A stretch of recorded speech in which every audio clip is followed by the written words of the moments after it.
Saudara relawan Jokowi Mania mengalihkan dukungan dari Ganjar Pranowo ke Prabowo Subianto untuk maju di Pilpres 2024. Prabowo mengapresiasi dukungan ini sambil menyebut akan melanjutkan kepemimpinan Jokowi jika terpilih pada Pilpres 2024. Takut sama saya kan?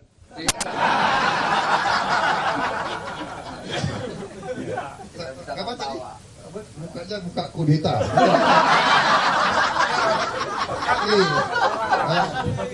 Iya. Ketua Umum Partai Gerindra Prabowo Subianto menerima kedatangan relawan Jokowi Mania Joman yang kini menjadi Prabowo Mania 08 di Kertanegara, Jakarta Selatan kemarin.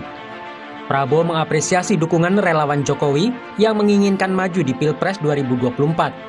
Di momen ini, Prabowo kembali menegaskan akan melanjutkan kepemimpinan Presiden Jokowi. Ya, kita harus mengakui kepemimpinan Pak Joko Widodo berhasil. Dan saya berniat untuk meneruskan agar Indonesia kuat, makmur dan jaya. Terima kasih.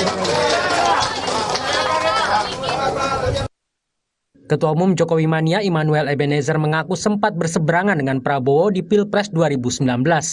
Namun kini Immanuel menilai Prabowo adalah sosok pemimpin yang mempunyai gagasan dan nyali. Nggak ada kaitan dengan Pak Presiden, nggak ada kaitan dengan siapapun. Ini murni hasil sebuah kesepakatan kita bahwa kita ingin ke depan ini mendapatkan pemimpin yang punya gagasan dan bernyali. Direktur Eksekutif Parameter Politik Indonesia Adi Prayitno menilai dukungan relawan seperti Joman hanyalah upaya untuk berburu kekuasaan. Dulu kita ingat betul, Joman ini sangat anti dengan Prabowo Subianto. Tapi saat ini dengan dalih apapun, Joman kemudian hijrah dan migrasi mendukung Prabowo. Entah dengan alasan apapun, tapi yang jelas sepertinya mendukung Prabowo Subianto bagi Joman itu jauh lebih menjanjikan secara politik ketimbang misalnya mendukung Ganjar Pranowo yang sampai saat ini hilal politiknya belum jelas karena tidak kunjung diumumkan oleh PDIP sebagai kandidat capres di 2024. Sebelumnya saat mengucapkan selamat kepada Partai Gerindra di hari jadinya ke-15 Februari lalu, Presiden Joko Widodo memuji dan mengapresiasi kinerja Partai Gerindra. Jokowi menyebut elektabilitas Prabowo di Pilpres berpotensi jadi yang tertinggi.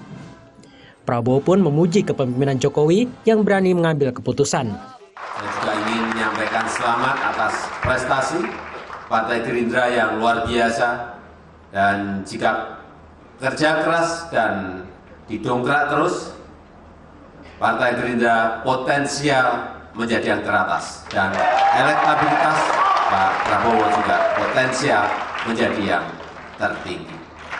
Beliau adalah pemimpin yang bisa ambil keputusan dan keputusannya berani.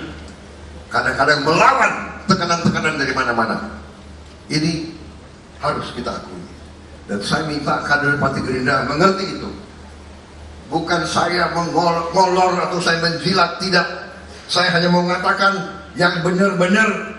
Dan kalau pemimpin kita benar, kita harus akui benar. Elektabilitas Prabowo Subianto dalam sejumlah survei selalu masuk 3 besar. Hasil survei lembaga survei Saiful Mujani Research Center (SMRC) pada Desember lalu menunjukkan Ganjar Pranowo memiliki elektabilitas 26,5%. Kemudian Anies Baswedan 18,6% serta Prabowo dengan elektabilitas 16,8%. Sementara survei yang dilakukan Litbang Kompas pada Oktober 2022 menunjukkan elektabilitas Ganjar 23,2%, Prabowo 17,6% dan Anies Baswedan 16,5%. Meski sempat kalah pada pemilu 2019, Prabowo yang saat ini menjabat sebagai Menteri Pertahanan akan kembali mencalonkan diri pada pemilu 2024. Tim Liputan Kompas TV. Saudara relawan Jokowi Mania mengalihkan dukungan ke Prabowo Subianto untuk maju Pilpres 2024. Lalu seberapa penting dukungan dari Joman untuk Prabowo Subianto? Untuk membahasnya, kami sudah terhubung dengan juru bicara Prabowo Subianto, Daniel Anzar Simanjuntak, dan juga sudah ada Direktur Eksekutif Parameter Politik Indonesia, Adi Prayitno. Selamat malam, Bung Daniel, Mas Adi. Selamat malam, Mbak. Selamat malam, Mbak. Malam, Adi. Ya, saya langsung ke... Selamat malam, Bang Daniel.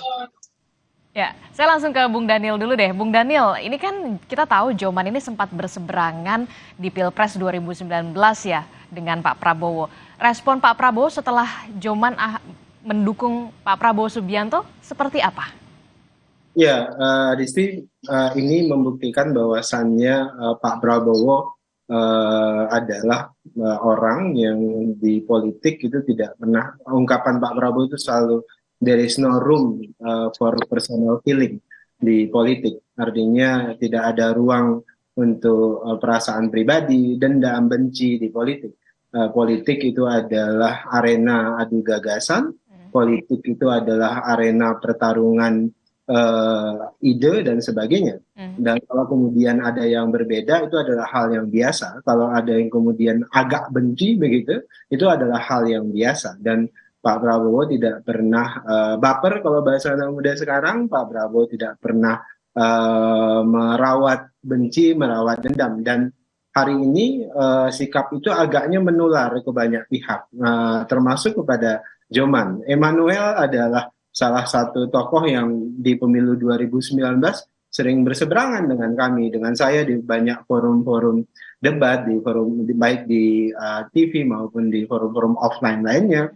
Kita terlibat debat-debat yang keras, namun kemudian tidak pernah ada tadi istilahnya there is no room for personal feeling, karena kita akan bertemu di ruang kebangsaan yang lain. Jadi Pak Prabowo tentu menyambut baik dukungan yang disampaikan oleh Joman dan kawan-kawan. Kemudian ini tentu bisa menjadi energi positif bagi kami, bagi Pak Prabowo dan bagi Gerindra untuk kemudian merangkul sebanyak mungkin komponen masyarakat yang kemudian kita akan terus sampaikan pentingnya persatuan, kita akan terus sampaikan pentingnya mengubur benci, mengubur dendam dan sebagainya. Begitu Mbak Adisti. Oke, Joman bertemu dengan Pak Prabowo itu pada sore hari. Ini yang jadi sorotan juga. Tidak tahu apakah ini hanya kebetulan atau bagaimana. Tapi beberapa jam sebelumnya Pak Prabowo ini sempat bertemu Presiden Joko Widodo. Apakah ada juga pembahasan soal itu, Bung Daniel?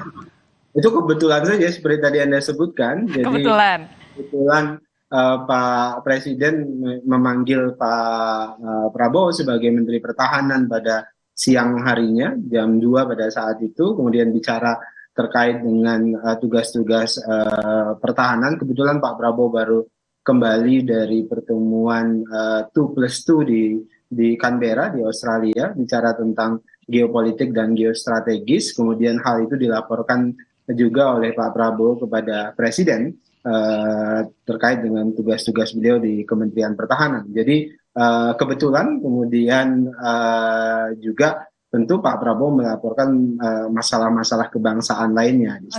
Oke, jadi hanya kebetulan tidak ada pembahasan soal dukungan Joman ini ya berarti ya?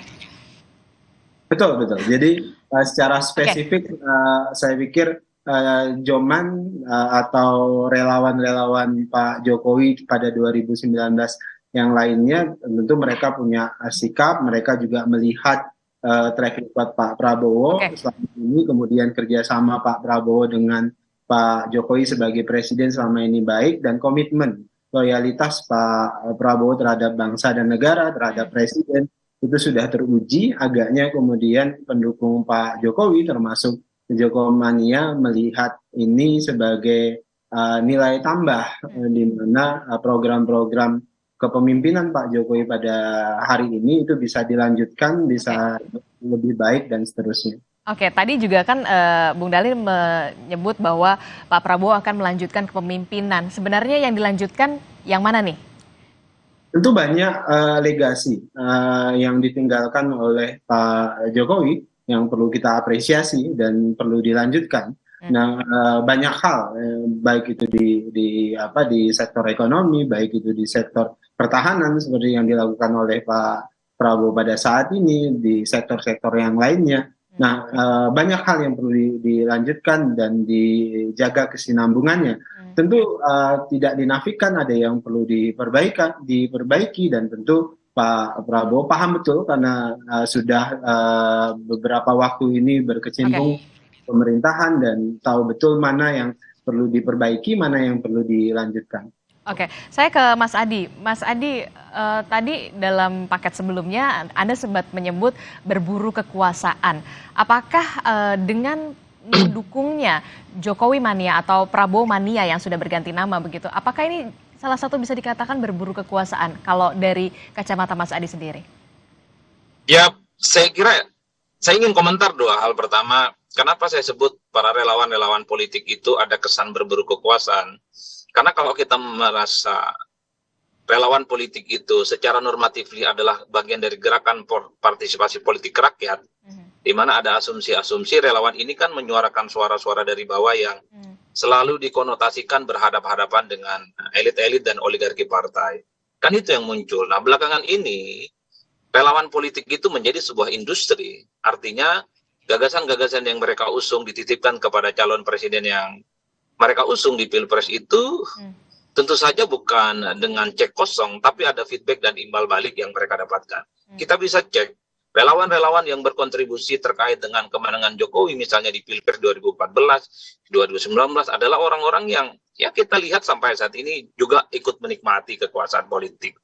Nyaris tidak ada di antara mereka itu kalau sudah memenangkan pertarungan, capres yang dianggap mewakili rakyat, mereka balik kandang, kemudian membangun kembali gerakan partisipasi rakyat dan tidak ikut cawe-cawe dalam urusan politik rakyat. Itu yang saya sebut tadi bahwa maupun Joman ataupun yang lainnya adalah bagian upaya untuk bagaimana mendapatkan kekuasaan, cuman caranya tidak melalui partai politik. Oke. Itu pertama.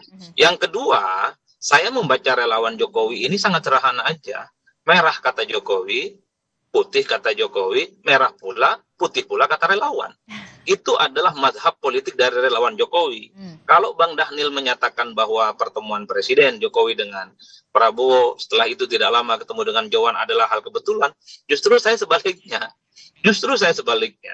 Saya membaca itu ya bahwa Joman ini juga berkoordinasi dengan istana. Karena kita tahu persis bahwa endorsement dukungan politik Jokowi ke Prabowo Subianto bukan kali ini saja terjadi, sering dan disampaikan secara terbuka. Makanya saya di berbagai kesempatan selalu mengatakan bahwa sikap politik Joman itu adalah bagian lain dari replika politik Jokowi.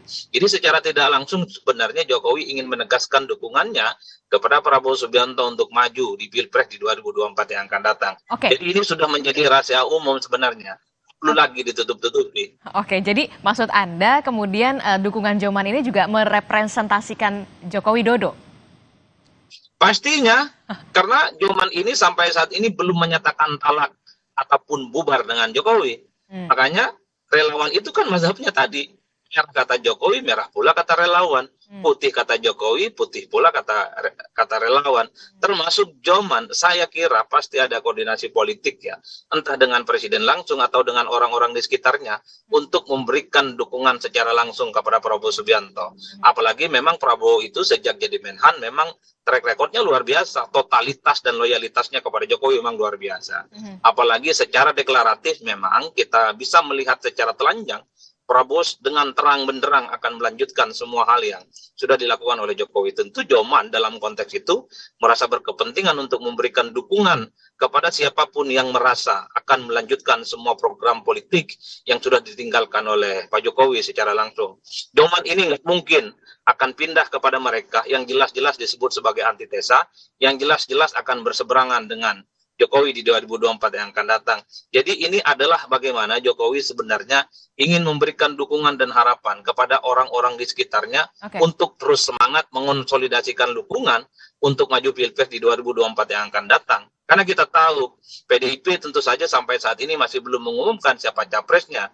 Sekalipun Ganjar misalnya selalu dikonotasikan didukung oleh Jokowi, tapi kan Jokowi tentu tidak mau head to head dengan PDIP. Makanya paling mungkin Jokowi juga mendukung orang-orang di sekitarnya secara terbuka untuk mendapatkan tiket pencapresan dan mereka bisa memenangkan pertarungan di Pilpres. Bung Dhanil, tadi kata Mas Adi tidak ada yang kebetulan di dunia politik ternyata. Bung Dhanil sendiri melihatnya bagaimana? Kalau Mas Adi melihat pasti ada ini koordinasi politik, tidak ada yang kebetulan di dunia politik, Bung Dhanil. Ya, Adisti, tentu porsi saya tidak pada porsi meramal seperti yang dilakukan oleh Mas Adi tadi, tapi yang jelas kalau kemudian ramalan Mas Adi tadi betul, ya alhamdulillah begitu. Jadi kalau kemudian memang betul ada koordinasi misalnya Joman dengan Pak Presiden Jokowi, itu alhamdulillah dan kita bersyukur. Kenapa? Karena pasti semua capres yang akan maju itu berharap dukungan dari presiden, dari Pak Jokowi, seorang presiden yang sudah memimpin 10 tahun dan berhasil menang pemilu Pilpres 2 kali. Artinya beliau punya pengaruh yang sangat kuat, ke dukungan dari Pak Jokowi itu pasti punya magnitude yang luar biasa. Kalau kemudian apa yang diramalkan oleh Mas Adi tadi betul, ada koordinasi dengan Pak Presiden antara Joman dan Pak Jokowi dalam hal ini, ya kami alhamdulillah. Tapi terus terang dari sisi kami tidak berani menyatakan seperti yang diramalkan oleh Mas Adi tadi, tapi tentu kami juga tidak ingin dalam posisi GR begitu, tidak dalam posisi posisi gede kepala dan sebagainya. Yang perlu kami sampaikan adalah ini langkah positif yang perlu disampaikan kepada publik, bahwasannya ruang politik kita itu adalah ruang politik yang tidak memberikan ruang bagi kebencian, tidak memberikan ruang bagi dendam. Kenapa? Anda bayangkan seorang tim dari Joman ini, Emmanuel dan sebagainya, yang biasa memaki, membenci Pak Prabowo, saya dan kawan-kawan, itu kemudian bisa dengan membuka diri mendukung Pak Prabowo. Terlepas misalnya terjemahannya ini adalah berburu kekuasaan, tapi harus diluruskan juga bahwasannya ruang politik itu adalah ruang di mana kekuasaan itu harus direbut, kemudian dari kekuasaan itulah kita bisa membuat sesuatu yang lebih baik. Jadi kita ingin melakukan hal-hal yang lebih maju dan lebih baik melalui kalau dalam bahasa agama saya ya fastabiqul khairat, berlomba-lomba dalam kebaikan. Baik, berlomba-lomba dalam kebaikan tentu saja. Walaupun 2024 bisa dikatakan masih beberapa bulan lagi, politik masih cair, masih dinamis, kita tidak pernah tahu apa yang akan terjadi. Di 1-2 hari, 1 atau 2 bulan ke depan seperti apa, itu akan bisa menjadi misteri bisa dikatakan begitu. Terima kasih Bung Daniel Anzar Simanjuntak, Mas Adi Prayitno, terima kasih telah bergabung bersama kami di Sapa Indonesia Malam. Selamat malam. Sehat-sehat selalu. Terima kasih Mas Adi.